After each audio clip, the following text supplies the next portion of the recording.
ఎక్కడ 4000 ఎక్కడిది ఉన్న 2000 2 నెలలకు కొట్టిండు 2 నెలల ఉన్న 2000 కూడా కొట్టినోడు రేవంత్ రెడ్డి. ఆ ముసలోళ్ళను కూడా వాళ్ళ చేతిలో ఉన్న ఆసరా కట్టెను కూడా గుంజుకున్నాడు రేవంత్ రెడ్డి. అందుకే నేను అంటున్నా ఇక ఆయన మాటలకు హద్దు లేదు, నోటికి ఏమస్తే అదే మాట్లాడతాడు. ఎవడన్నా ప్రపంచంలో ముఖ్యమంత్రి పదవిలో కూర్చున్నాడు మంది కూటిన బిడ్డలు మా బిడ్డలు అని చెప్పుకుంటాడా అమ్మ? మంది కూటిన బిడ్డలు మా బిడ్డలు అని చెప్పుకుంటున్నావు చూసిరా? కేసీఆర్ ఇచ్చిన ఉద్యోగాలు కూడా నేను ఇచ్చినా అని చెప్పుకుంటున్నాడు నిన్న ఢిల్లీలో. కేసీఆర్ ప్రభుత్వం ఇచ్చిన 44,000 ఉద్యోగాలు నేనిచ్చినా అని చెప్పి నిన్న ఢిల్లీ వీధుల్లో సిగ్గు లేకుండా అబద్ధాలు చెప్తా ఉన్నాడు. మన పిల్లల్ని కూడా మోసం చేసే ప్రయత్నం చేస్తున్నాడు రేవంత్ రెడ్డి. అందుకే ఇవాళ షాబాద్ లో జరిగిన ఈ రైతు ధర్నా రైతు దీక్ష మొట్టమొదటిది మాత్రమే.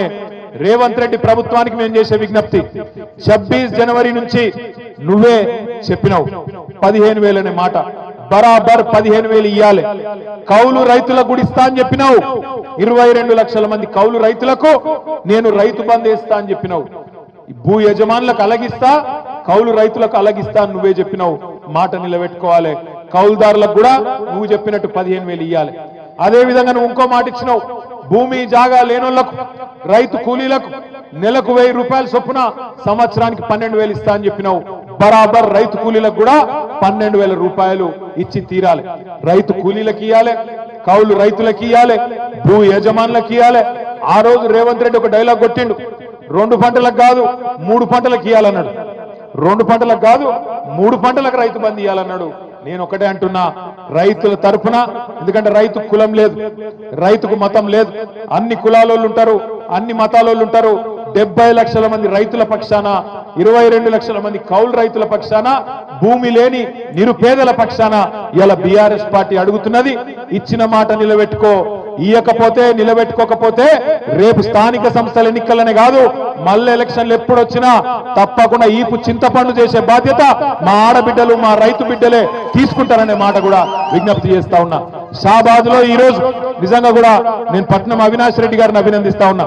ఎందుకంటే ప్రభుత్వం ఎన్ని కేసులు పెట్టినా, ఎన్ని రకాలుగా ఇయ్యాలా మనని ఇబ్బంది పెట్టే ప్రయత్నం చేసినా, ఈ ప్రోగ్రాం కూడా ఎన్ని రకాల కష్టాలు కల్పించే ప్రయత్నం చేసినా అవినాష్ రెడ్డి గారు, మన మండల పార్టీ అధ్యక్షుడు నరసింహరావు గారు, ఈ మండలంలోని ముఖ్య నాయకులందరూ కష్టపడి ఈ కార్యక్రమాన్ని బ్రహ్మాండంగా ఏర్పాటు చేసినందుకు వాళ్ళకు అభినందనలు చెప్తూ, ఇది ఆరంభం మాత్రమే. రైతుల తరపున మా పోరాటానికి ఇది ఆరంభం మాత్రమే. 21 తారీఖు నాడు నల్లగొండలో మళ్ళొక రైతు ధర్నా ఉంటది. ఆ తర్వాత వివిధ జిల్లాలకు కూడా ఈ కార్యక్రమాన్ని తీసుకొని పోతాం. రైతులకు న్యాయం జరిగేంత వరకు కేసీఆర్ గారి నాయకత్వంలో మీకోసం కొట్లాడుతూనే ఉంటాం. ఎన్ని కేసులు పెట్టినా, జైళ్లకు పంపించినా మీకోసం నిలబడతామనే మాట మళ్ళొకసారి తెలియజేస్తూ, జై తెలంగాణ, కేసీఆర్ గారి నాయకత్వం, కేసీఆర్ గారి నాయకత్వం. జై జవాన్ జై కిసాన్, జై జవాన్ జై జవాన్.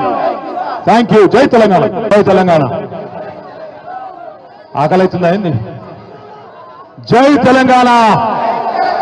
గట్టిగా షాబాద్లు అంటే హైదరాబాద్ కినవాడాలి. జై తెలంగాణ.